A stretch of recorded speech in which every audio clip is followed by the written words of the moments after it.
우리 조상들은 옛부터 5가지 복을 누리며 살았다고 합니다. 흔히 오복이라고 얘기를 하죠. 수, 부, 강령, 유호덕, 고정명이라고 얘기를 합니다. 여기서 수는 장수하는 걸 얘기하고요. 부는 부자가 되는 걸 얘기하는 것이고요. 강령은 몸이 건강하고 마음이 평안한 것을 말합니다. 유호덕은 어질고 덕이 있는 것을 말하며, 마지막 고정명은 명대로 살다가 고통 없이 편안하게 죽는 것을 오복이라고 얘기를 했다고 합니다. 우리나라 입춘이 되면 입춘대길이라고 써붙이고요. 반대편에는 시시대분 만복래라고 붙였습니다. 문이 열 때마다 만복이 들어오라는 의미로 이렇게 입춘대길 시시대문 만복래라고 붙였어요. 또 중국은요, 복자를요 거꾸로 달아요. 그래서 왜 그러냐라고 물으니까 복이 하늘에서부터 온다라는 의미로 복을 거꾸로 붙였다고 합니다. 분명 복은 하늘에서부터 내려오는 게 맞습니다. 근데 하늘에서부터 오는 복이 세상 사람들과 믿는 사람들의 차이가 있다라고 생각을 합니다. 세상 사람들은 하늘에서 오는 복을 물질, 육신적인 것으로 생각하는 경우들이 많이 있고요. 믿는 사람은 영적인 것으로 생각을 한다는 것입니다. 예수님의 제자 중 베드로, 야고보, 요한 세 사람이 예수님과 함께 산에 올라가서 기도하러 갔습니다. 그런데 갑자기 예수님의 얼굴에 강체가 나기 시작하고요. 하얀 옷을 입는 것처럼 그 모습이 변화되었습니다. 그리고 하늘에 있어야 될 모세와 엘리야가 그 자리에 내려와서 예수님과 대화하는 장면이 나와요. 한마디로 천국문이 열린 거죠. 하늘문이 잠깐 열린 거예요. 제자들은 너무나 황홀한 나머지 자기도 모르는 사이에 이런 말을 툭 튀어나왔습니다. 여기가 너무 좋사오니 주님 내려가지 마시죠. 제가 소막 셋을 짓겠습니다. 오두막도 지어도 좋으니 여기서 살았으면 좋겠습니다 라고 얘기를 해요. 여러분, 이것이 바로 하늘에서 누리는 행복이라는 것입니다. 주님이 이 복을 우리에게 주셨고요. 이 주신 복이 바로 구원을 받았다라는 말로 바꿀 수 있습니다. 여러분, 구원 받았잖아요. 구원 받았다라는 말은 천국 갔다는 의미가 아니라 하늘에 속한 복을 얻었다는 의미가 구원 받았다라는 의미입니다. 예수님은 산상수훈에서 8가지 복을 얘기를 하시면서 하나같이 육신적을 얘기하는 것이 아니라 영적인 복을 얘기해요. 마음이 가난한 자는 복이 있다. 애통하며 슬퍼하는 자가 복이 있다. 마음이 깨끗한 자가 복이 있다. 의에 줄이고 복마른 자가 복이 있다. 긍휼히 여기는 자가 복이 있다. 그리고 화평케 하는 자가 복이 있다라고 얘기를 해요. 이게 얼마나 놀라운 복입니까? 세상은 부자가 복이 있다라고 얘기해요. 근데 예수님은 뭐라고 얘기해요? 마음이 가난한 자가 복이 있다라고 얘기를 하죠. 세상은 즐겁고 행복하고 웃는 자가 복이 있다라고 얘기하지만 예수님은 애통하며 우는 자가 복이 있다라고 말씀하고 있다라는 것입니다. 오늘 우리가 살펴보는 본문에 보시게 되면 우리가 예수 그리스도를 믿음으로 말미암아 받게 되는 하늘에 속한 신령한 복을 열거하면서 하나님의 은혜를 찬송하고 있는 본문입니다. 여기서 신령한 복이라고 말하면 헬라어 원문에 보시게 되면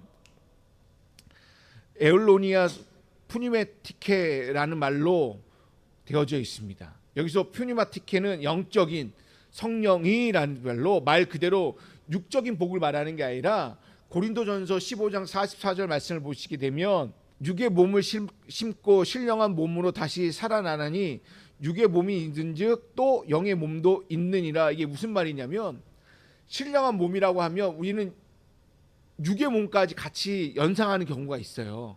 근데 그러나 육신으로 누리는 복은 이게 아니라는 거예요. 건강, 장수, 쾌락, 성공과 같이 이상이상에 누리는 명성과 같은 것이 신령한 몸으로 오는 복이 아니라 새 몸을 입어 영원히 즐길 수 있는 복이 바로 신령한 복이라고 성경 우리에게 얘기하고 있다라는 것입니다. 그러면 한마디로 쉽게 얘기하면 신령한 복은 구원을 얘기하는데 이 구원은 우리가 노력해서 얻어지는 것이 아니라 하늘에서부터 주어지는 선물과 같은 복이라고 얘기하고 있어요. 그래서 이 신령한 복을 구원, 하늘에 속한 복이라고 얘기를 하면서 하나님 나라에 속한 구원받은 백성이 누리게 될 복을 구원, 하늘에 속한 복, 신령한 복이라고 얘기한다라는 것입니다. 여기서 중요한 진리가 있는데요. 하나님 우리에게 신령한 복을 다 주었잖아요. 일부만 준 게 아니라 전부 다 주었다라는 거예요. 근데 우리 각자가 신령한 복을 일부분만 받았다고 생각해 봅시다. 그러면요 서로 비교하고 서로 열등감에 빠지고 우월감에 빠져서 너는 이거 가졌냐 나는 이거 가졌다 너는 왜 이거 없냐 나는 이거 있다라고 서로 자랑질하면서 서로 교회 안에서요 비교하고 난리가 났을 거예요. 그러나 하나님이 주신 신령한 복은요 전부를 우리에게 부족함 없이 다 주셨다라는 거예요. 그렇기 때문에 시기 질투 비교할 게 없어요. 만약 우리가 교회 안에서 내가 복 받는 거 가지고 시기 질투한다고 하면 이거는 하나님에 대한 복에 대한 오해와 무지에서 비롯된 것입니다.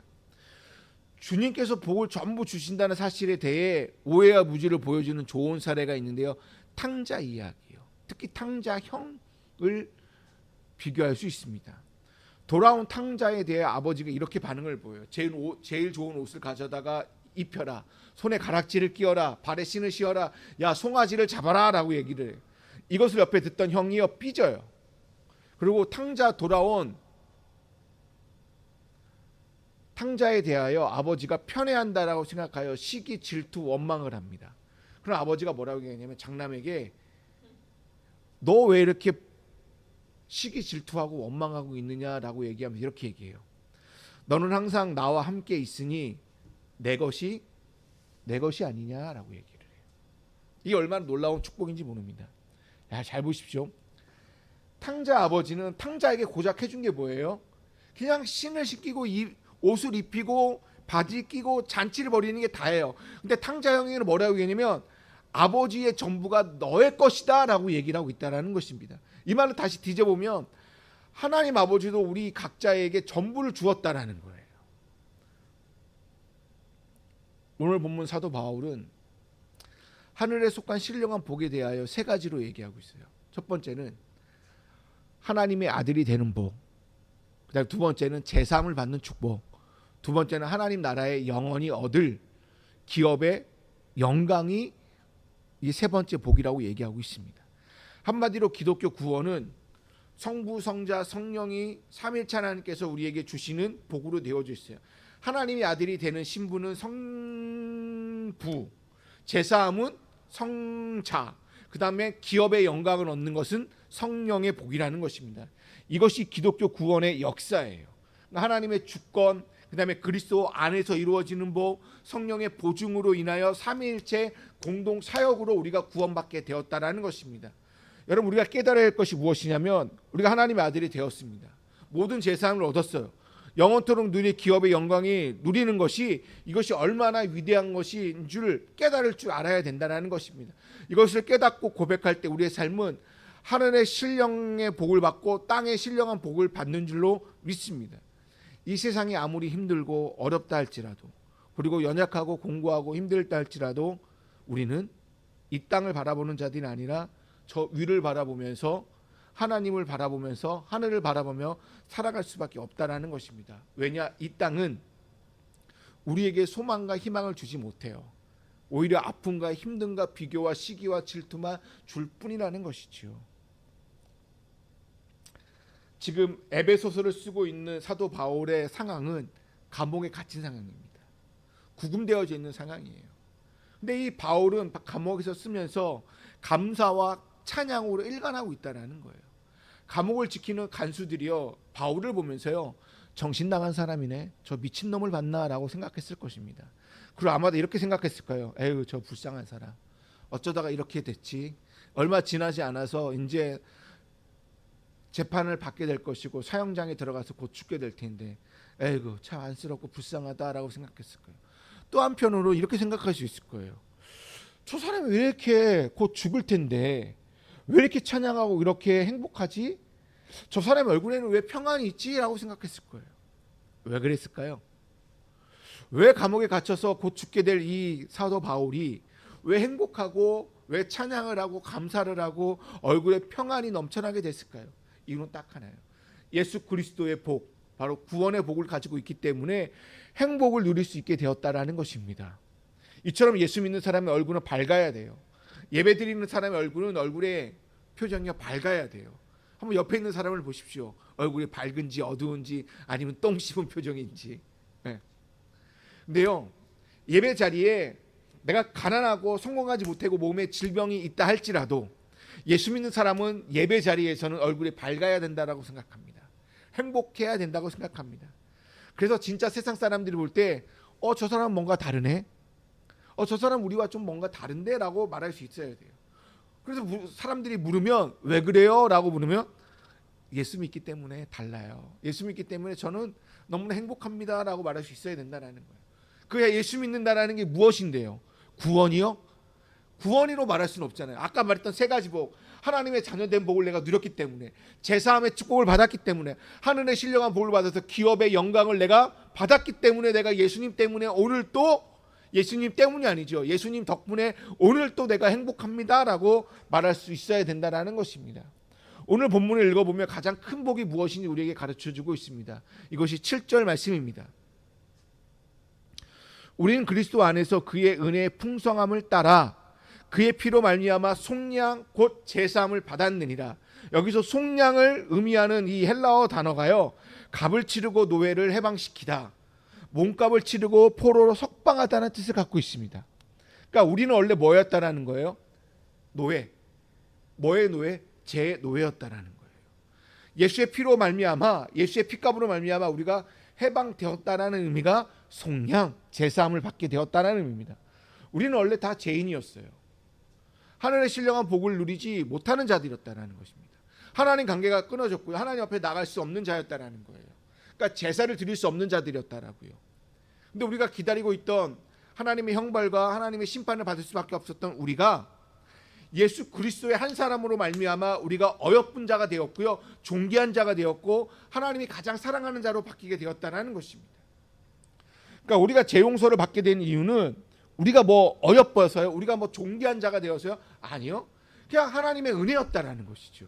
그리고 예수 그리스도의 피값으로 우리가 말미암아 죄 용서를 받게 되어서 우리가 하나님을 아버지로 부를 수 있는 특권을 갖게 되었다라는 것입니다. 어떻게 하면 내 죄가 깨끗하게 용서받고 하나님이 될 수 있었을까요? 여러분 잘 생각하셔야 돼요. 세상의 종교는 선을 쌓으라고 얘기를 해요. 그리고 고행을 하면 된다 그러고 돌을 닦으면 된다라고 얘기를 해요. 근데요, 내가 죄를 범지 않기 위하여 내 입을 가리고 손발을 꽁꽁 묶는다 한다 할지라도요, 내 죄가 해결이 되나요? 아니요. 한 가지 예를 들어보려고 합니다. 히틀러가 특별히 신뢰하였던 신복 중에 하나인 알베르트 수페르라는 사람이 있었습니다. 그는 당시 2차 대전을 치렀을 때에 독일군이 승리할 수 있도록 독일의 모든 공장을 100% 가동할 수 있도록 천재적인 지혜를 발휘했던 공학자라고 얘기를 합니다. 전쟁이 끝나고 전쟁의 죄인 전범 24명을 재판하였는데 그 중에 한 사람이 수페르라는 사람입니다. 이 사람만 자신의 죄를 인정하여 20년 동안 감옥살이를 하였다고 합니다. 그리고 석방에 대해서 그는 여러 책을 기록하였습니다. 한 번은 미국의 ABC 방송 기자와 함께 인터뷰를 하였는데, 수페르 씨, 당신의 초창기에 쓴 책을 보게 되면 나의 죄는 절대로 용서받을 수 없고 용서받아서는 안 된다라고 말을 했는데 지금도 그 생각이 변함이 없으십니까? 라고 물었어요. 그러자 수페르가 아주 슬픈 기색을 띠며 이렇게 대답했다고 합니다. 나는 내 죄값을 치르니라고 20년 형무소 생활을 했습니다. 그리고 그 죄값을 다 치르고 석방이 되었습니다. 사실 나는 자유인입니다. 그러나 내가 범한 죄는 절대 용서받을 수가 없다고, 그리고 용서받아서도 안 되는 죄라고 생각합니다. 2차 대전 때 희생당한 수백만의 사람들을 생각한다면 내 죄는 용서받을 수 없습니다. 수페르는 철저하게 참회의 길을 찾아갔고 걸어갔지만 자신의 힘으로 자유로울 수 없다는 것을 발견한 나머지, 무겁고 잔인한 이 죄책감에 빠진 나머지 얼마 지나지 않아 세상을 떠나고 말았다고 합니다. 여러분, 사람이 스스로 자기 죄에 해결할 수 없잖아요. 이 죄책감에 빠져나올 수 없잖아요. 이 죄책감 때문에 우리가 자유할 수 없는 거잖아요. 우리는 우리의 죄와 죄책감을 평생 안고 신음하면서 인생을 살아가고 있을 수밖에 없는 자들이라는 거예요. 근데 죄의 문제를 간단하게 해결하는 방법이 하나 있어요. 세상은 감옥에서 죄값을 치르고 나오고 물질로 보상하면 끝이에요. 끝이요? 근데 하나님과 나와의 관계에서 내가 감옥에 가고 물질로 보상한다면 이게 하나님과 나와의 문제가 해결이 되나요? 성경의 이 죄 문제를 간단하게 해결하는 방법이 있다고 얘기해요. 이게 피 흘림이에요. 히브리서 9장 22절에 있는 말씀입니다. 율법을 따라 거의 모든 물건이 피로써 정결하게 되나니, 그 다음 구절이 너무나 중요합니다. 피 흘림이 없는즉 사함이 없느니라 라고 말하고 있어요. 하나님께서 피 흘림이 없으니 사함이 없다라는 사제의 원칙을 성경에 딱 정해놨어요. 여러분, 구약 시대 때는 이 피 흘림을 동물로 대신 지었다라는 거예요. 그 뭐예요? 송아지, 그 다음에 염소, 양, 이것도 없으면 비둘기 새끼라고도 드려라 라고 얘기를 했어요. 만약 그것도 없으면 소재물 가지고라도 드려라 라고 얘기를 했단 말이죠. 구약시대 때는 짐승의 피로만이 가능했어요. 근데 우리의 죄가 깨끗이 씻겨졌나요? 아니요. 우리의 죄가 깨끗이 씻기기 위해서는 완전한 무결한 의인의 피, 그리고 의로운의 피가 있어야 된다라고 성경은 얘기하고 있단 말이죠. 그렇기 때문에 예수님이 직접 이 땅에 내려오셔서 우리에게 죄값을 치르기 위하여 내려오셨다라는 거예요. 여러분 보십시오. 예수 그리스도가 이 땅에 내려왔다라는 게 뭐예요? 이게 성탄 아니겠습니까? 예수 그리스도가 이 땅에 내려오기 위하여 우리의 죄를 용서하기 위하여 이걸 기다리고 있는 그 기간이 대림절이라는 시간입니다. 우리는 이 대림절 시간 동안 나의 죄를 들어볼 수 있어야 된다고 저는 생각합니다. 그리고 예수님께서 우리를 대신하여 십자가의 피를 흘리시면서 이것이 뭐라고 얘기냐면 십자가의 은혜입니다 라고 말한다라는 거예요. 그렇기 때문에 십자가를 바라볼 때마다 예수님의 피 흘림을 생각할 수밖에 없다라는 것입니다. 그 피 흘림으로 인하여 우리가 하나님의 자녀가 되었고, 우리가 의로운 자가 되었고, 우리가 의인이 되었다라는 것입니다. 그리고 영원한 생명을 소유하게 되었고, 더 나아가 하나님 나라를 소유한 자가 되었다라는 것입니다. 이것을 한마디로 얘기하면 이것이 다 총체적으로 구원이라고 얘기해요. 이거보다 더 좋은 복이 어디에 있겠습니까? 이보다 더 좋은 것은 없다. 이것이 오늘 설교의 제목 아니겠습니까? 오늘 저는 이걸 말하고 싶은 거예요. 우리가 이 대림절 기간 동안 뭐 하자? 나의 죄를 되돌아보면서 이 실수 수 없는 죄를 바라보면서 예수 그리스도가 성탄으로 오신 그 예수 그리스도로 인하여 내 죄가 깨끗하게 씻게 되었고, 그걸로 인하여 하나님의 자녀가 되었고, 의인이 되었고, 영원한 생명을 소유하게 되었고, 하나님 나라의 영원한 기업을 갖게 되었고, 이것보다 더 좋은 것은 없다. 우리가 바로 구원받은 자이다. 이것을 대림절 기간에 성탄절에 우리가 기억하며 나갔으면 좋겠다라는 것입니다. 마르틴 루터는 이 모든 것을 뭐라고 얘기하냐면 자리 바꿈을 하셨다라고 얘기를 해요. 뭐였다? 자리 바꿈을 하셨다. 십자가에서 하나님은 예수님과 우리 자리를 바꾸어 주셨다. 예수님의 자리에서 우리가 세우고 우리의 자리에 예수님이 세웠다라고 얘기하고 있습니다. 그리고 이렇게 얘기합니다. 우리의 죄는 더 이상 우리의 것이 아니고 예수님의 것이 되었다. 우리의 의는 더 이상 예수님의 것이 아니라 우리의 것이 되었다. 예수님이 십자가에 흘리는 피를 보시고 하나님이 우리에게 죄 없다 선언하였기 때문이다. 이것이 예수님은 죄인이 되었고 우리는 의인이 되었다. 이렇게 자리 바꿈이 이루어지게 되었다는 거예요. 이런 자리 바꿈이 이루어지게 되니까 뭐라고 얘기하느냐? 로마서 8장 1절을 보시게 되면 그러므로 이제 그리스도 안에 있는 자에게는 결코 정죄함이 없나니 라고요. 예수님이 십자가에서 한 번의 죽음으로 말미암아 우리가 영원한 아들이 되었고 자녀가 되었고 온전하게 됨으로 말미암아 아무도 나를 정죄할 수 없다라고 얘기하고 있습니다. 어떠한 것도 끊을 수 없대요. 아무리 죄가 있다 하더라도 그 죄 문제는 다 씻겨진다라고 성경은 얘기하고 있습니다. 이것이 하늘에서 내려진 큰 축복이요 하늘의 신령한 복이라고 사도 바울은 우리에게 가르쳐주고 있습니다. 지금 우리가 비록 힘들고 어렵다 할지라도 오늘 하루하루 살아가는 것이 너무나 힘들다 할지라도 내 안에 하늘에 속한 신령한 복이 있기 때문에 죄송하지만 돈, 명예, 장수, 권력, 권세 이런 것에 우리가 관심이 없는 거잖아요. 이 세상의 어떤 것도 우리 눈에 들어오지 않는 것이잖아요. 오직 하나님의 하늘의 신령한 복, 제사함의 복, 아니 예수님이 나에게 주었던 그 예수 그리스도만 생각하면 저절로 웃음이 나오고 그 다음에 내가 행복하고 감격에 잠길 수 있는 그 복을 생각한다면 우리는 이 세상의 복을 바랄 것이 없다라는 것입니다. 여러분, 이것 때문에 우리는 달라졌다고 생각합니다. 이것 때문에 우리는 감격할 수밖에 없고요. 얼굴이 달라지고요. 세상 사람들보다 더 행복하게 살아갈 수밖에 없는 연약한 자인 줄로 믿습니다. 하나님은 우리에게 신령한 복을 누리며 살아가라고 얘기하고 있습니다. 하나님의 백성답게 살아가라고 얘기하고 있습니다. 이 세상에서 당당하게 살아가라고 얘기하고 있습니다. 만약 그렇지 못하고 만약 그러한 복을 누리지 못한 분이 있다면 이 시간 이렇게 기도했으면 좋겠습니다. 하나님이여, 나의 마음의 눈을 열어 주시옵소서. 하나님이여, 나에게 지혜와 계시의 영을 주셔서 하나님이 주신 그 부르심의 소망이 무엇인지 알게 해 주세요. 하나님이여, 하나님 나라에서 우리가 누릴 그 기업의 영광의 풍성함이 어떠한가를 좀 더 가까이 가서 볼 수 있게 해 주세요. 하나님이여, 성령을 통해서 우리에게 주신 능력의 지극히 크심이 어떠한가를 좀 더 마음으로 느낄 수 있도록 해 주세요. 그리하여 내 안에 하늘에 속한 신령한 복을 누리는 행복하고 감격스러운 삶을 살게 해 주옵소서라고 여러분 기도하셨으면 좋겠습니다. 여러분, 예수 그리스도로 인하여 그 하나님과 성령 이 삼일체 하나님의 은혜로 말미암아 내가 하나님의 아들이 되는 신분을 얻게 되었고요, 제사함을 받는 축복을 받게 되었고요, 하나님 나라의 영원토록 누릴 수 있는 기업의 영광스러운 하늘에 속한 신령한 복을 누리는 감격의 자리로 나아가게 되었다는 것입니다.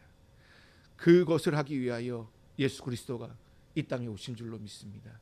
이 대림절 기간 동안 하늘의 신령한 복을 생각하면서 그리고 내가 받을 그 축복, 구원을 생각하면서 이 대림절을 기다리는 저와 여러분이 다 되시기를 주님의 이름으로 축원드립니다.